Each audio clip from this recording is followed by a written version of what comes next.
Morning, everybody, and welcome to another wonderful Business Spotlight interview today. We've got Justin from Etris. So, Justin, just tell us a little bit about your business and your business journey. Business journey, well, as you can tell, I'm not a young or spring chicken anymore, so I've been around the houses a little bit. I'm a three-time CEO for fast-growing edtech businesses working globally, and I'm using that experience at the moment to guide and support smaller companies, businesses that are on their growth journey. Some are a bit younger than others, but they've all got something in common, which is that they're ed tech, they're SaaS, they're doing something worthwhile and beneficial. Because I'm not particularly interested in growing businesses just for the sake of growing businesses, and that they are striving on that next step of their growth journey, whether that's to take on investment or to crack a particular market like the US that they're entering into, or they're looking to reshape the product to pivot to go a little bit towards some opportunities that they're finding.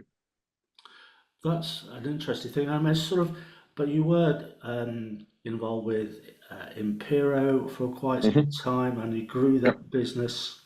So, Yeah, we went from about 6 million ARR to over 20. yeah, I mean, so that journey must have had a few challenges, etc. in it. So, what were the main challenges for you on that, and how do they relate to the hockey stick growth on of companies that you're actually advising at the moment? So I think probably the biggest challenge we had, I mean, you can put COVID to one side, you can put Brexit to one side, and various different elections in the US. I think they're reasonably typical now and well spoken about. But the journey that we were on, we saw because of COVID a big spike in terms of the interest in education technology. So valuations on businesses grew dramatically, and not because necessarily they were doing anything different. It was right place, right time, children working from home, and there was a heightened awareness of the benefits of education technology. I think some of that has been squandered. I think we've seen schools and higher education establishments not necessarily capitalizing upon what they've learned. They've regressed back to traditional methods, if you want to call it that.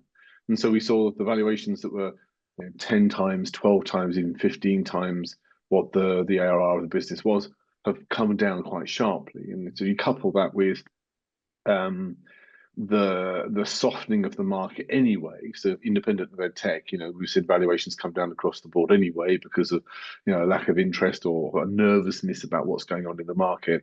And we sort of seen that there's now a split. You've got premium assets, really good quality assets, still maintaining some interesting valuations, but certainly not as aggressive as they were. And it feels like there's a bit of a gap.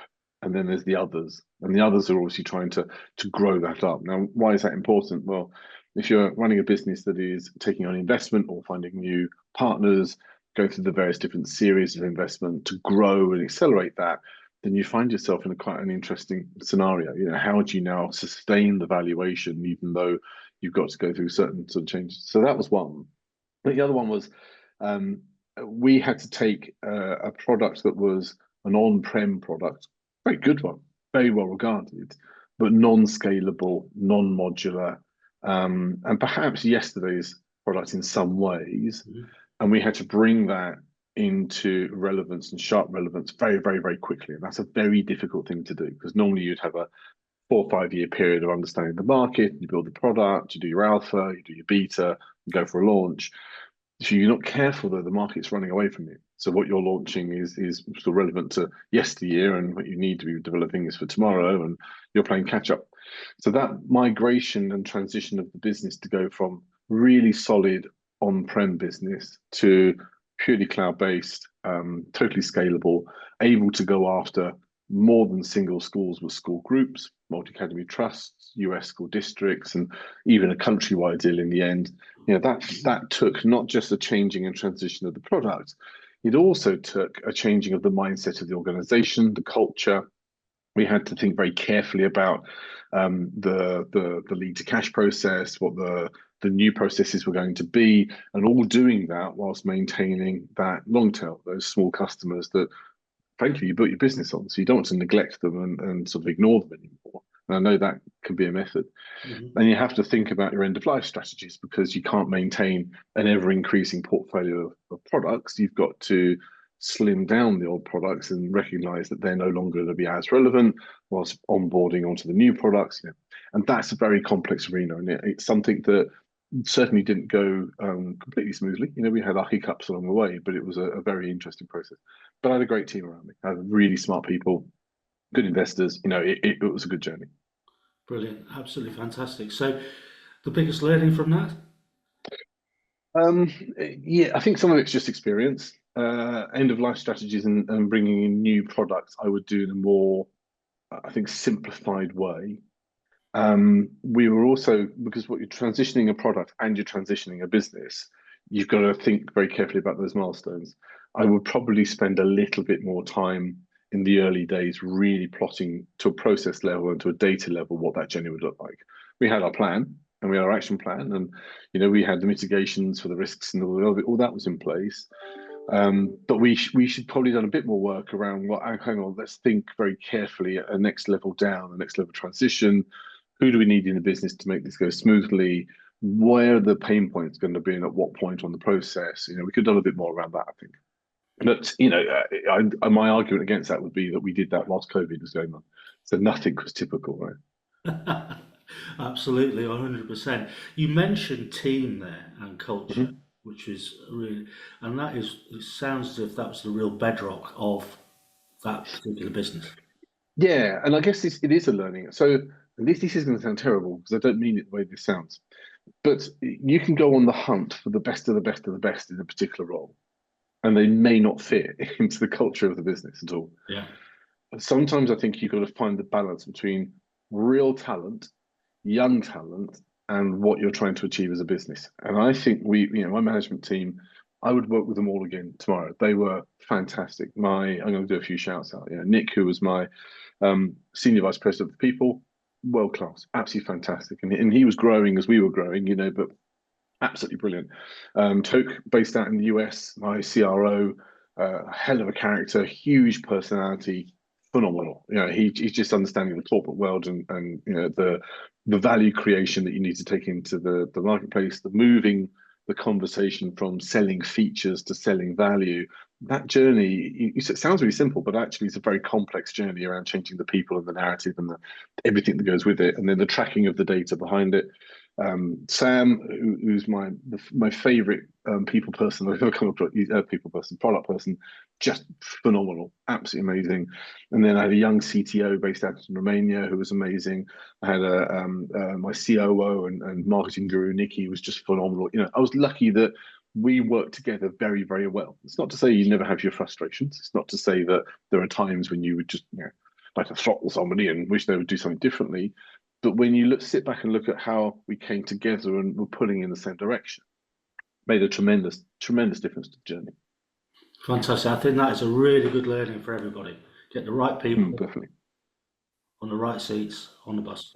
Simple as that. Yes. I Yeah, it's mean, not so good. Yeah. yeah, I mean, it really is. That's a great learning for people. So now Particularly involved when with, that bus is an aeroplane and you're building the aeroplane whilst you're taking off. That's you got to make sure you've got the right people in the seat.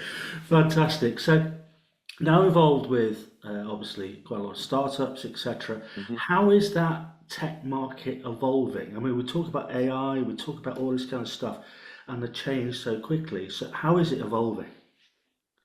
AI, you put your finger on the pulse completely there. The AI is the big thing. Now, the last two businesses that are scaled, we were talking data, big data. It's all about the data.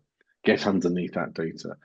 We've now got through AI the ability to really process that and challenge it. Now, LLMs are limited in some extent, but what you can now start to do with the AI and what we were starting to do is to look at um, behavioral analysis of individuals through that data and informing the next steps for them. So true personalization, not just on a learning side, which is probably the holy grail, with an adaptive learning environment, which I think is coming. There's a lot of really interesting stuff happening in the adaptive space, but also in the well-being space, and then how those two relate to one another. And I think that's extremely important. You're safeguarding tip-offs, if you like, the leading indicators that there could be a problem that you need to address can not only come from the actions and activities that you see online, but also from how they're performing within the classroom. And I think any teacher worth their salt would go, well, obviously.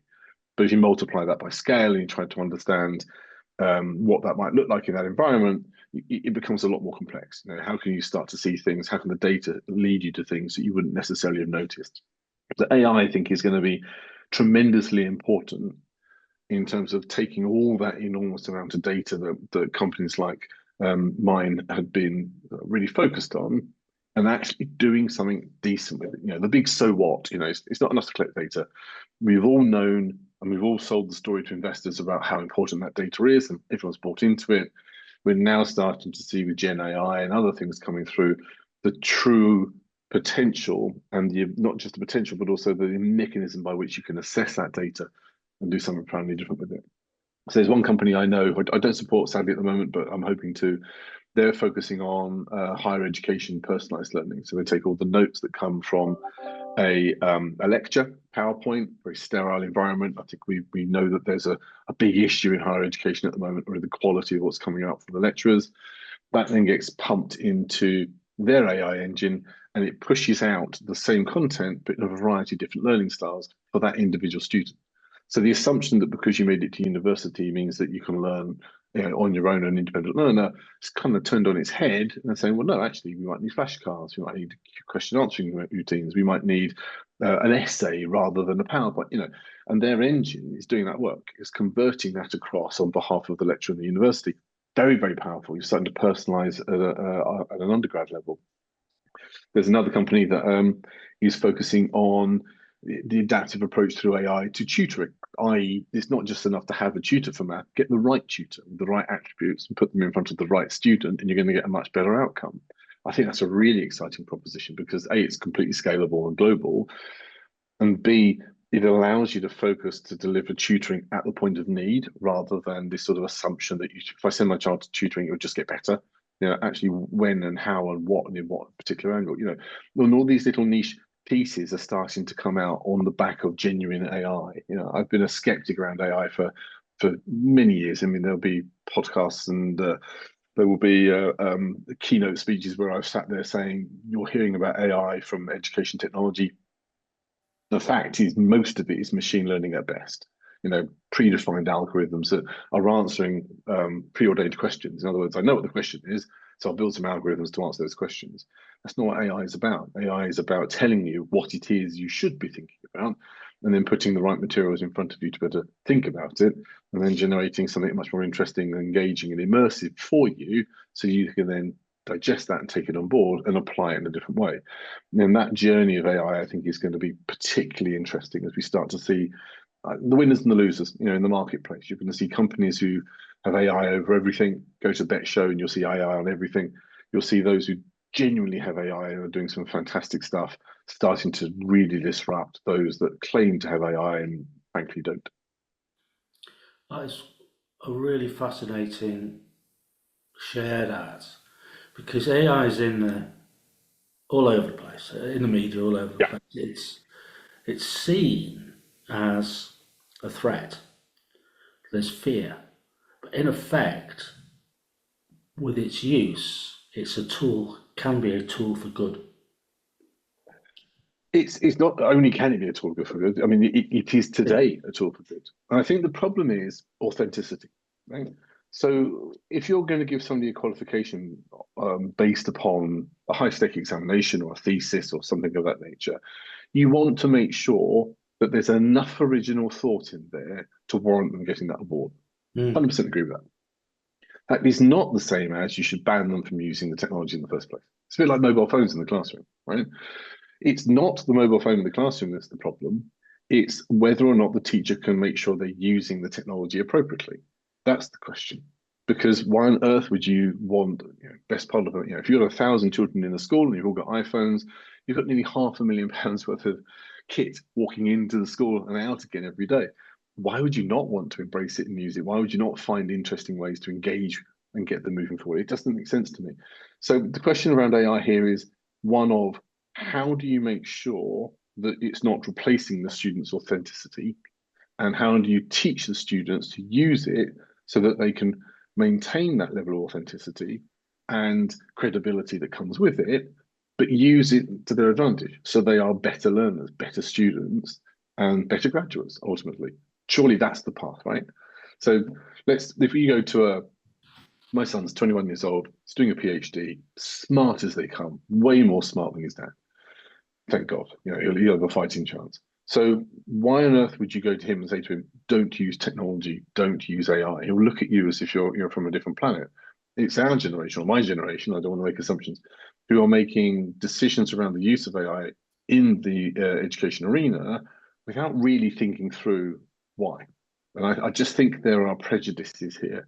And certainly there are well-being and safeguarding flags that we need to be really thinking about. I mean, as I said before, the authenticity.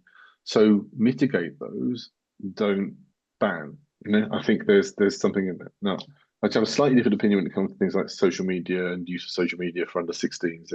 We're getting into a different space there, and I think the overwhelming evidence is that the dopamine effect, the fact that children are losing levels of concentration, because of their just click, click, click, click, click, as are adults, by the way. Mm. That's something else we need to consider. But I don't think that's enough of a reason not to embrace technology. I think it's about using the stuff at the right time in the right way. That's a great share. That's a really interesting share. Thanks for that. So, what I mean, sort of lots of things are changing, and you've actually outlined that. But I'm going to end with this question: what is the best advice you give to an 18-year-old you? It's a great question. So I'm gonna my background, I went through a very academic, traditional experience. I was expected to go to university. I was in the doghouse because I didn't do Oxbridge. I did maths. It was fine. I got a maths degree. It was okay. I went and did my postgrad work, etc., etc. I went and became a teacher. It was a very traditional. What I said to my 19-year-old, as opposed to my 21-year-old, is that for you? And he's answered the question, no, I don't want to do that. I want to go and get some life experience. I want to go and see what the world really is about. I want to take advantage of he has to earn his own money. There's no gift from dad on this. He's going off, he's filling his bank account, and he's currently skiing, and then he's going to come back and work some more, and then he's going to go off and travel around Southeast Asia. So my advice to the 18-year-old me would be go and find out what this world is about, draw your own conclusions and find your own path. Don't assume that it has to be this academic route. I'm a huge fan of higher education for those who it will benefit. I'm not a big experience, a fan of those who are doing it because it's expected of them and get to a point where they don't really have the relevant skills for whatever path they're taking. They've not thought about vocational opportunities, etc., etc. I think there's an awful lot that people can do whilst they're young enough to do it that gives them a bunch of experiences that will benefit their business career moving forward. And I'm absolutely certain that my 19-year-old will become an entrepreneur at some point. You can see it's in him. You can see he wants to do it, but he doesn't quite know what in or how it's going to, what the process is. He's got some great people around him who can help him, but he's got to first go and figure out what it is he wants to do. So my big advice to an 18-year-old would be go and live a bit, go and find out what the world is about, and then start to make some decisions when you feel that you've got the maturity and the knowledge and the experience to really build something off the back of. Brilliant. What a great way to end the interview. Justin, thanks so much for your time. It's been a pleasure, Tim.